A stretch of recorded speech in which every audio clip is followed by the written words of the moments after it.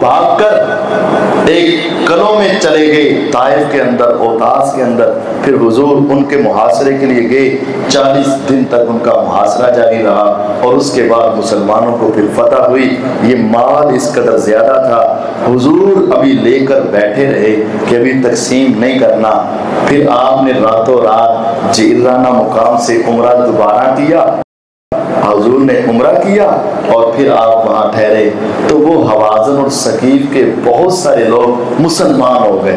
اب وہ مسلمان ہو کر حضور کے پاس آئے، آ کر کہنے لگے حضور ایسا ہے کہ ہمارے قیدی بھی چھوڑ دیں اور ہمارا پیسہ بھی واپس کر دیں. آپ نے کہا صحیح بات یہ ہے کہ ایک کام ہوگا، یا قیدی لے جاؤ یا پیسہ لے جاؤ. اب انہوں نے بھی شہادتیں دی ہیں، جہاد کی ہے، لڑائی کی ہے، اور تم بھی مسلمان ہوئے ہو. ایک کام کرتے ہیں، یا تم اپنے قیدی چھڑوا لو 6000 یا تم اپنا مال لے لو. انہوں نے مشورہ کیا اور انہوں نے کہا ہمارے قیدی واپس کر دیں، مال تو دوبارہ آ جائے گا. وہ مال 6000 قیدی، 24000 اونٹ، 40000 بکریاں، 40000 روپیہ چاندی.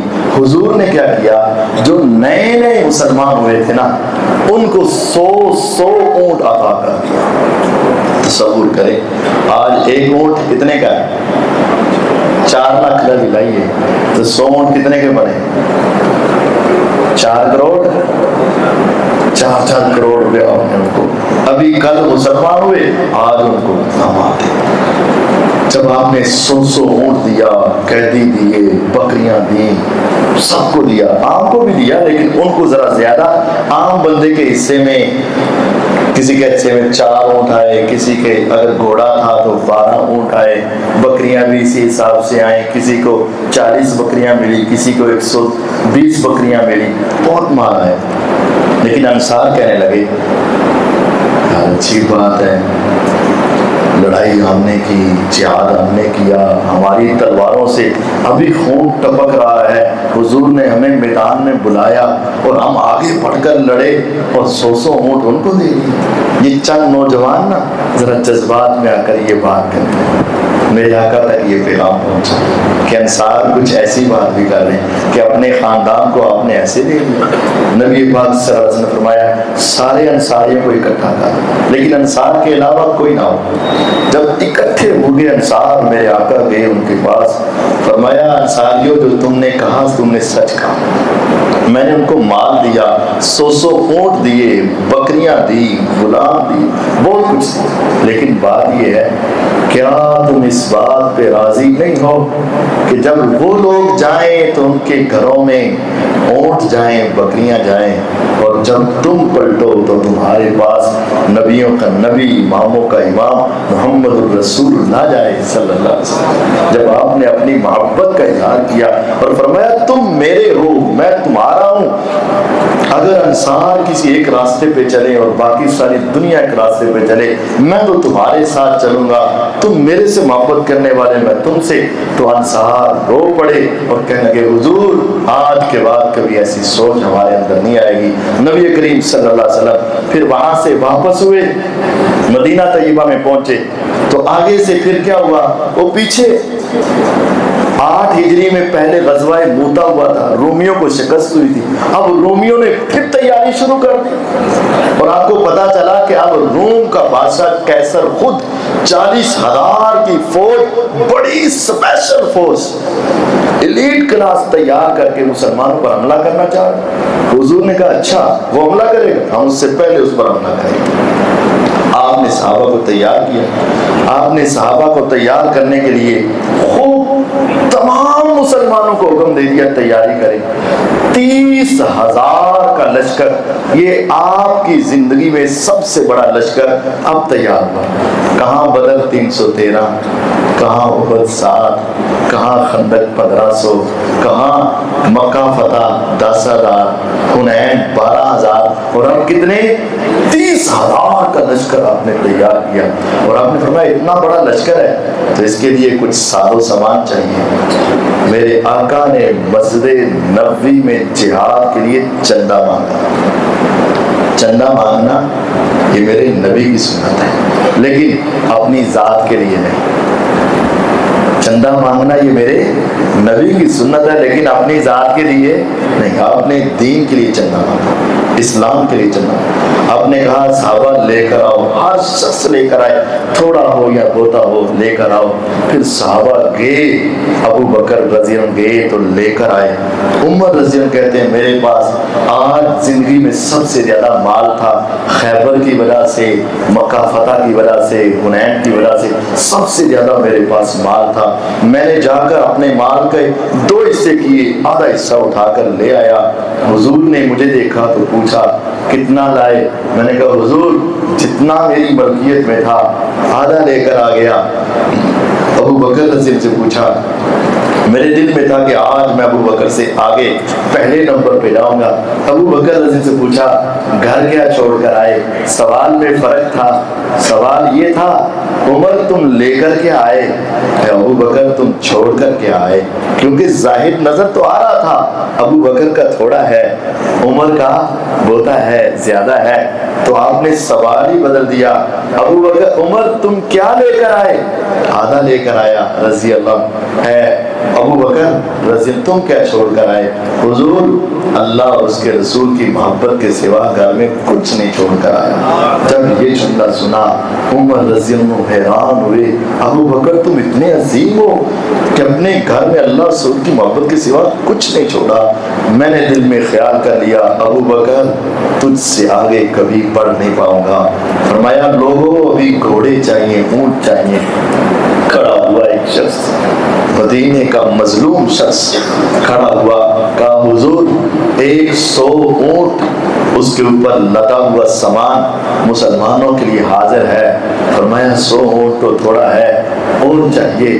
اس نے کہا حضور 100 اور حاضر ہے۔ فرمایا یہ 30,000 کا لشکر ہے، ابھی اور چاہیے؟ وہ تیسری مرتبہ وہی کھڑا ہوا، کہا 100 اونٹ اور لے لیجئے۔ بیٹھ گئے، پھر نبوت کی زبان بولی، چوتھی مرتبہ بھی وہی کھڑے ہوئے، 100 اونٹ اور لے لیں۔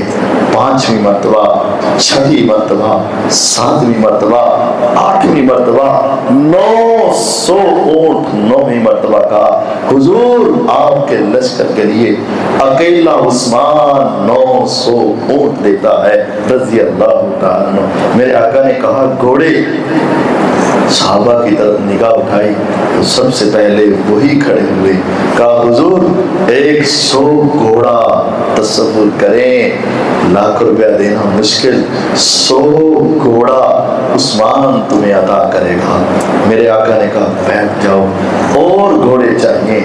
دوبارہ کھڑے ہوئے تو کہا آقا عثمان 100 گھوڑا اور دے گا۔ میرے آقا علیہ السلام نے کہا اب پیسہ بھی چاہیے۔ عثمان گئے اور ایک تھیلا لے کر آئے، اس کے اندر چاندی کے سکے درہم تھے، سونے کے سکے دینار تھے، اتنا وزنی تھیلا تھا، اٹھایا تو اٹھایا نہ جائے، قریب تھا کہ گر جاتا، اور لائے اور حضور کی جھولی کے اندر ڈالنا چاہا۔ میرے آقا نے اس طرح اپنی جھولی آگے کی، عثمان نے وہ سارے سکے حضور کی جھولی میں گرائے۔ 29.5 کلو چاندی تھی اور 5.5 کلو سونا تھا۔ تصور کیجئے، تولوں میں نہیں، پاؤں میں نہیں، 5.5 کلو سونا، 29.5 کلو چاندی میرے آقا کی جھولی میں اس طرح ڈالی۔ حضور ایسے کر رہے ہیں اور چہرہ چاندی کی طرح چمک رہا ہے، اور آپ زبان سے کہہ رہے تھے ما ضر عثمان ما عمل بعد اليوم، ما ضر عثمان ما عمل بعد اليوم۔ 2 ترجمے ہیں اس کے، اے عثمان آج کے بعد جو عمل کرو تجھے کوئی نقصان نہیں۔ اے عثمان آج کے بعد اگر تیری ایک نیکی بھی نہ ہو جنت تیرے اوپر واجب ہو چکی ہے۔ عثمان رضی اللہ نے اتنا مال دیا۔ آقا نے کہا کھانے کے لیے بھی تو کچھ دو نا۔ ایک صحابہ نے سب نے دیا، لیکن ایک صحابی عاصم بن ثابت انصاری رضی اللہ گئے 13,000 کلو کھجوریں اس گروپ کے لیے وقف کر دیں۔ 13 ٹن کھجوریں انہوں نے حضور کو اس لشکر کے لیے دے دی۔ میرے آقا مسکرائے، ڈھیر لاکھ کھجوریں کھجوروں کے اور کچھ غریب، ان کو مال کو دیکھ کر دل ہی دل میں خیال آتا کاش ہمارے پاس بھی کچھ ہوتا، ہم بھی لے کر آتے، کاش میرے پاس بھی کچھ ہوتا، میں بھی یہاں دیتا۔ کچھ گئے تو اپنے گھروں میں 2 بک صرف اتنی، کہاں 13,000 ٹن، 13,000 کلو، 13,000 کلو کھجوریں، اور کہاں یہ 2 بک کھجوریں لا کر حضور کے سامنے رکھی۔ الذین یلمزون المتطوعین من المؤمنین فی الصدقات والذین لا یجدون الا جہدهم فیسخرون منهم سخر اللہ منهم۔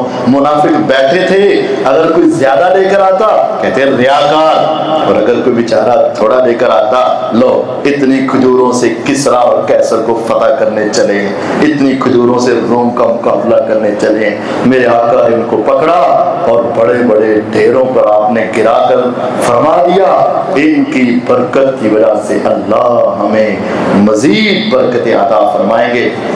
مسلمانوں کا یہ لشکر نکلا، 50 دن کا یہ سارا معاملہ طے ہوا۔ جب یہ 30,000 کا لشکر نکلا، رومیوں کے اوپر ایسی دھاک بیٹھی کہ وہ کوئی بھی میدان میں آیا ہی نہیں، وہ اپنے اپنے گھروں میں تتر بتر ہو گئے۔ آپ 50 دن تک یہ سارا سفر کیا، گئے وہاں ٹھہرے، پھر آپ واپس آئے۔ رسول اللہ صلی اللہ علیہ وسلم واپس آ رہے تھے تو پھر وہاں منافقوں نے آپ کے اوپر حملہ کرنے کی کوشش کی، اللہ تعالیٰ نے آپ کو بچا لیا، جنہوں نے آپ کو شہید کرنے کی کوشش کی۔ واپس آئے تو مسجد زرار تعمیر ہو چکی تھی، عبداللہ بن ابی کی زیر نگرانی ایک مسجد تعمیر تھی، آپ نے اسے گرا دیا، اور پیغمبر علیہ الصلوۃ والسلام نے مسلمانوں کے ساتھ حسن سلوک کرتے ہوئے مسلمانوں کو اکٹھا کیا۔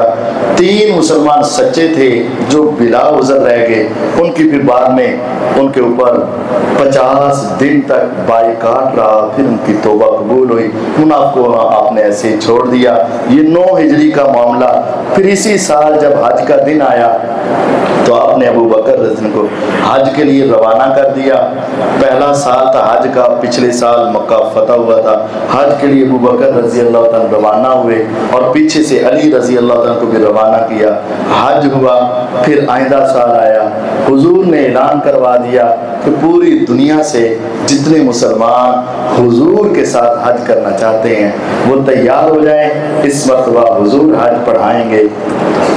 تقریباً 1,20,000 صحابہ جمع ہو گئے، کیونکہ اسلام پھر بہت پھیل چکا تھا۔ اذا جاء نصر اللہ والفتح ورأیت الناس يدخلون فی دین اللہ افواجا فسبح بحمد ربک واستغفرہ انہ کان توابا۔ اسلام بہت پھیل چکا تھا، 1,20,000 کے قریب صحابہ و صحابیات جمع ہوئے، اور آپ نے خطبہ حج دیا، خطبہ حج پڑھایا۔ آپ نے اس کے اندر بڑا جامع معنی خطبہ دیا، اللہ تعالیٰ کی توحید، اپنی رسالت کا پیغام پہنچایا، عورتوں کے حقوق بتائے، مسلمانوں کے حقوق بتائے۔ آپ نے جاہلیت کے سارے رسم و رواج کو پاؤں کے نیچے قرار دیا، سارے سود کا خاتمہ کیا، دیت کے مسائل بتائے۔ آپ نے عورتوں کے ساتھ، غلاموں کے ساتھ معاشرے کے اندر اچھا سلوک کرنے کے سارے پیغامات سنائے۔ اور اس کے بعد رسول اللہ صلی اللہ علیہ وسلم حج سے واپس ہونے لگے تو کسی نے حضرت علی رضی اللہ تعالیٰ عنہ کی شکایت لگائی۔ علی رضی اللہ تعالیٰ عنہ اس وقت نا یمن میں تھے، وہاں سے مال غنیمت اور خمس وغیرہ لینے گئے تھے، تو یمن میں تھے تو واپس آئے۔ اور یہاں بھی ایک بڑا عظیم واقعہ ہے، جب نبی کریم صلی اللہ علیہ وسلم حج کے لیے نکلے نا تو آپ نے گھر سے قربانی لے لی۔ حج 3 طرح کے ہیں، حج مفرد، حج قران، حج تمتع۔ اکیلا حج عمرہ نہیں، حج اور عمرہ اکٹھا، اور گھر سے قربانی اور درمیان میں احرام نہیں کھولنا، یہ حج قران۔ گھر سے قربانی نہیں لے کر گئے اور وہاں جا کر عمرہ کیا، احرام کھول لیا اور پھر حج کیا، یہ حج تمتع جیسا ہم پاکستانی کرتے ہیں، اور احرام باندھا، عمرہ کیا، احرام کھولا، پھر احرام باندھ کے حج کیا، حج تمتع۔ یہ 3 طرح کے حج ہوتے ہیں۔ جب علی رضی اللہ عنہ وہاں سے یمن سے چلے نا، اب ان کو پتہ نہیں تھا حضور نے حج کون سا کرنا، اب ان کو پتہ نہیں تھا، علم غیب تو تھا نہیں ان کے پاس، تو انہوں نے کہا اے اللہ میری بھی حج کی وہی نیت ہے جو اللہ کے نبی کی ہے، جو حضور کی ہے میری بھی وہی۔ کتنی محبت تھی، کتنا پیار تھا۔ تو جب واپس ہوئے تو کسی نے حضرت علی رضی اللہ تعالیٰ عنہ کی نا شکایت لگائی، حضور نے سب کو اکٹھا کیا اور آپ نے فرمایا لوگو ایھا الناس انما انا بشر، لوگو سنو میں ایک انسان، یوشک ان یاتینی رسول ربی فاجیب، ہو سکتا ہے کہ میرا رب مجھے پیغام بھیجے اور میں اس دنیا سے چلا جاؤں۔ یاد رکھو میں تمہارے اندر 2 چیزیں چھوڑ کر تھا، ایک اللہ تعالیٰ کی کتاب ہے اور ایک میرے اہل خانہ ہیں، ان کا خیال رکھنا۔ اذکرکم اللہ فی اہل بیتی، میرے اہل بیت کا تم خیال رکھنا۔ پھر آپ نے علی رضی اللہ کو بلایا اور کہا جو میرے سے محبت کرتا ہے وہ ان سے محبت کرے، جو میرے سے پیار کرتا ہے وہ ان سے پیار کرے۔ من کنت مولاہ فہذا علی مولا، جس کا میں دوست ہوں اس کے یہ علی رضی اللہ دوست ہیں، ان کے ساتھ دوستی ہمارے ایمان کا حصہ ہے۔ پھر حضور واپس آئے، نبی کریم صلی اللہ علیہ وسلم نے حج کے موقع پر ہی اپنے آخری سفر کے کچھ اشارات دے دیے تھے۔ جب آپ نے حج پڑھایا نا تو آیت نازل ہو گئی، الیوم اکملت لکم دینکم واتممت علیکم نعمتی ورضیت لکم الاسلام دینا۔ حج کے موقع پر یہ آیت نازل ہوئی۔ عمر رضی اللہ عنہ رونے لگ پڑے۔ کسی نے پوچھا تم کیوں رو رہے ہو؟ انہوں نے کہا ہر تکمیل کے بعد زوال ہے، ہر تمام کے بعد اختتام ہے۔ تو جب دین مکمل ہوا تو لگتا ہے حضور کے اس دنیا سے جانے کے اب اثرات نمایاں ہو رہے ہیں۔ اور آپ نے بھی کہا تھا خذوا عنی مناسککم لعلکم لا ترون بعد عامی ھذا، لوگوں مجھ سے حج کے چیزیں سیکھ لو، ہو سکتا ہے کہ آج اس سال کے بعد تمہاری میری یہاں ملاقات نہ ہو۔ پھر حضور علیہ الصلوۃ والسلام واپس آئے، ذوالحجہ کا مہینہ تھا، محرم کو واپس آئے، سفر کے اختتام میں، محرم سفر 2 مہینے، سفر کے اختتام میں 29 تاریخ تھی، رسول اللہ صلی اللہ علیہ وسلم احد کے شہداء کے لیے گئے، احد کے شہداء کے لیے دعائیں کر کے آئے۔ پھر آپ 29 تاریخ کو بقیع کے قبرستان میں گئے اور وہاں بقیع کے فوت شدگان کے لیے دعائیں کی، اور آپ نے وہاں ایک جملہ بولا کہ اے قبر والو، جس حال میں تم ہو تم بہتر ہو، تمہیں کیا پتا کہ اب کیسے کیسے فتنے آ رہے ہیں اور تمہارے ایام دنیا میں رہنے والوں سے بہتر گزر رہے ہیں، اور ہو سکتا ہے جلد ہی میری تمہاری ملاقات بھی ہو جائے۔ رسول اللہ صلی اللہ علیہ وسلم وہاں سے واپس مڑنے لگے تو آپ کے ساتھ آپ کے ایک آزاد کردہ غلام ابو مویہبہ رضی اللہ عنہ بھی تھے۔ آپ نے کہا ابو مویہبہ تجھے ایک بات بتاؤں، اللہ تعالیٰ نے مجھے اختیار دیا ہے کہ میں چاہوں تو میرے پاس سونے کے پہاڑ ہوں اور پوری دنیا کے خزانے کی چابیاں میرے پاس ہوں، اور میں جب تک چاہوں زندہ رہوں، اور اگر چاہوں تو اللہ تعالیٰ کہتے ہیں جلدی سے میری ملاقات کے لیے آ جاؤ۔ تو ابو مویہبہ بے ساختہ پکار اٹھتے ہیں، حضور آپ دنیا میں رہیے گا، ادھر ہمارے پاس ہی رہیے گا۔ ابو مویہبہ کا یہ پیغام سن کر حضور نے جواب دیا، ابو مویہبہ نہیں، میں فیصلہ کر چکا ہوں کہ میں اپنے رب کا دیدار کرنا چاہتا ہوں اور اس سے ملاقات کے لیے جانا چاہتا ہوں۔ ابھی ادھر سے واپس مڑے، حضور کے سر میں شدید درد تھا۔ جب گھر پہنچے تو اماں جان سیدہ عائشہ رضی اللہ کے سر میں بھی شدید درد تھا۔ آپ کہہ رہے ہیں بارہ سا ہائے میرا سر، اور اماں جان کہہ رہی ہیں ہائے میرا سر۔ اماں جان اور حضور یہ باتیں ذرا محبت میں کرنے لگے۔ گھر والوں کے ساتھ ہر وقت تیوری چڑھانا بھی اچھا نہیں ہے، اگرچہ تکلیف ہو رہی تھی تو آپ نے فرمایا اے عائشہ اگر تم پہلے فوت ہو گئی نا تو میں تمہیں غسل بھی دوں گا، میں تمہیں کفن بھی دوں گا اور تیرا جنازہ بھی پڑھاؤں گا۔ محبت سے آپ نے یہ کلمات کہے۔ اماں جان نے آگے سے کہا ہاں آپ تو چاہتے ہیں میں مر جاؤں اور آپ کوئی اور شادی کر لیں۔ آپ نے فرمایا ایسی بات نہیں ہے، تیرے ساتھ ساری کائنات سے بڑھ کر مجھے محبت ہے، میں تو ویسے ہی دل لگی کے طور پر کر رہا ہوں۔ حضور صبح ہوئی تو ایک جنازہ پڑھانے گئے، جنازہ پڑھایا، پھر بقیع سے آپ ہوئے، واپس آئے تو آپ کی بیماری بہت بڑھ چکی تھی، پھر آپ کو جسم میں بخار بہت بڑھ چکا تھا۔ صحابہ کہتے ہیں آپ پٹی باندھتے تو پٹی کے اوپر سے آپ کے اس بخار کی حرارت محسوس ہوتی تھی۔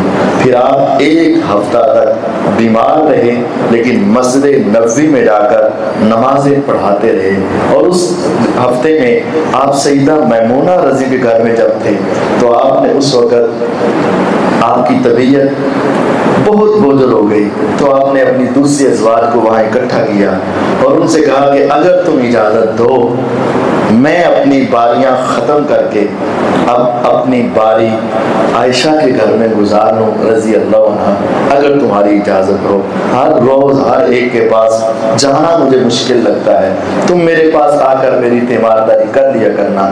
سب نے اجازت دے دی، حضور سیدہ عائشہ رضی اللہ عنہ کے گھر میں چلے گئے، ایک ہفتہ تک نمازیں پڑھاتے رہے۔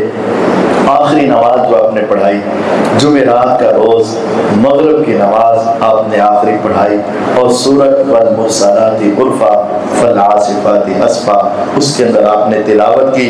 اس کے بعد عشاء کے وقت آپ سے اٹھا نہیں گیا، آپ نے کہا میرے اوپر پانی ڈالو، آپ اٹھے، پانی ڈالا گیا جسے کہتے ہیں پٹیاں، اور اس کے بعد نہانا، پھر آپ نے جانے کا ارادہ کیا، پھر بے ہوش ہو گئے، پھر اٹھے، پھر جانے کا ارادہ کیا، بے ہوش ہوئے، 3 مرتبہ ایسا ہوا، پھر آپ نے فرمایا مروا ابا بکر فلیصلی بالناس، مجھ سے نہیں جایا جائے گا، ابو بکر سے کہو کہ نماز پڑھا دیں۔ ابو بکر رضی اللہ تعالیٰ نماز پڑھائی، اور اس کے بعد حضور صلی اللہ علیہ وسلم اپنے گھر میں تھے، ظہر کا دن آیا، اگلا ہفتے کا دن آیا، ظہر کا وقت ہوا، حضور صلی اللہ علیہ وسلم کی طبیعت قدرے سنبھلی تو آپ حضرت علی اور حضرت عباس رضی اللہ تعالیٰ عنہ کے کندھے پر ہاتھ رکھ کے آپ مسجد میں گئے۔ آپ نے جا کر پہلے منبر پر بیٹھے، صحابہ جمع تھے، آپ نے ان کو خطبہ دیا، اور اس خطبے میں رسول اللہ صلی اللہ علیہ وسلم نے انصار کی تعریفیں کی، اور آپ نے فرمایا انصار نے مجھ سے رات کی تاریکی میں جو وعدے کیے تھے سچے کر دکھائے۔ لوگوں انصار میرے لیے ایسے ہیں جیسے عام لوگ میرا اوپر کا لباس ہیں، تو انصار میرا اندر کا لباس ہے، میرے دل سے چمٹے ہوئے ہیں۔ انصار کا خیال رکھنا، انصار سے محبت کرنا، انہوں نے اپنی اولادوں سمیت میرے ساتھ بہت پیار کیا اور اپنی وفا کا حق ادا کیا۔ آج کے بعد اگر تم نے دیکھنا ہو کہ کسی کا ایمان ہے یا نہیں ہے، آیت الایمان حب الانصار و آیت النفاق بغض الانصار، جس کے دل میں انصار کی محبت ہو اس کے ایمان کی گواہی دے دینا، اور جس کے دل میں انصار کا بغض ہو اس کے کفر اور منافقت کی گواہی دے دینا۔ پیغمبر علیہ السلام نے پھر کہا اگر تمہارے پاس عہدہ آئے تو پھر تم اپنے اس عہدے میں انصار کا خیال رکھنا، اور انصار سے مخاطب ہوئے، فرمایا میرے بعد تمہارے اوپر ترجیح دی جائے گی لیکن تم صبر کرنا، حوصلے سے رہنا۔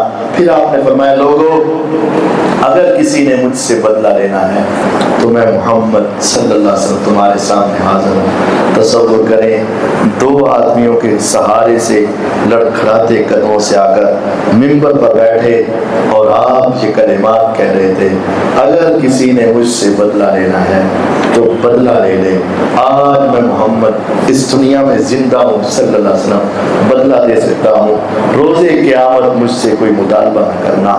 تاریخ میں یہ بات بھی معروف ہے، ایک صحابی کھڑے ہوئے اور اس نے کہا حضور میں نے آپ سے لینا، صحابہ تو پہلے ہی غم زدہ تھے آپ کے غم کی وجہ سے، بیماری کی وجہ سے، اور آپ کی اس کیفیت کو دیکھ، اور اس نے کہہ دیا میں نے بدلہ لینا ہے۔ صحابہ حیران ہوئے اور اس نے کہا حضور میں ایک جنگ میں تھا اور آپ نے اس کی صفیں سیدھی کرواتے ہوئے مجھے چھڑی ماری تھی اور وہ میرے پیٹ پر لگی تھی، اور اس وقت میرے پیٹ پر کپڑا نہیں تھا، اگر آپ نے بدلہ دینا ہے تو پورا بدلہ دیجئے گا، اپنے بدن سے کپڑا اٹھائیں تو میں آپ سے بدلہ لینا چاہتا ہوں۔ آپ نے اپنے بدن سے کپڑا اٹھایا، وہ صحابی آگے بڑھے، حضور کے جسم کے ساتھ چپٹ گئے اور کہنے لگے حضور بدلہ نہیں لینا تھا، دل میں چاہت تھی کاش میں آخری وقت میں آپ کے جسم کے ساتھ لگ جاؤں اور یہ میرے لیے سعادت کی بات ہو۔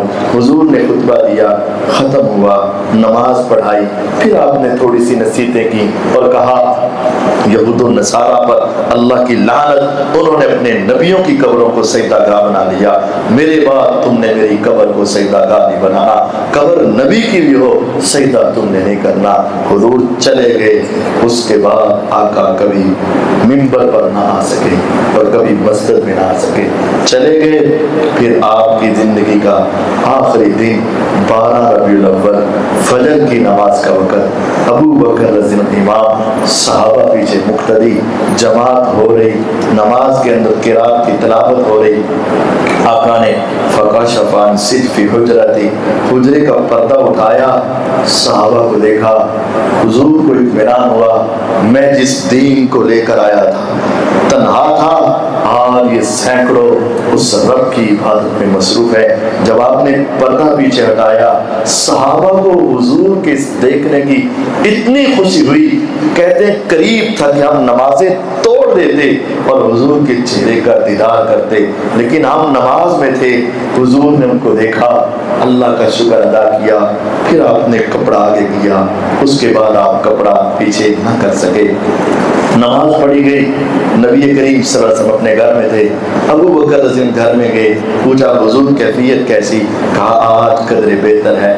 حضور سے پوچھا حضور 3 دن ہو گئے میں اپنے دوسرے گھر میں نہیں جا سکا، اگر آپ کی طبیعت بہتر ہے تو میں سنا مقام پر اپنے گھر والوں کے پاس ہوا ہوں۔ فرمایا ہوا ہو، حضور نے اجازت دی، وہ چلے گئے۔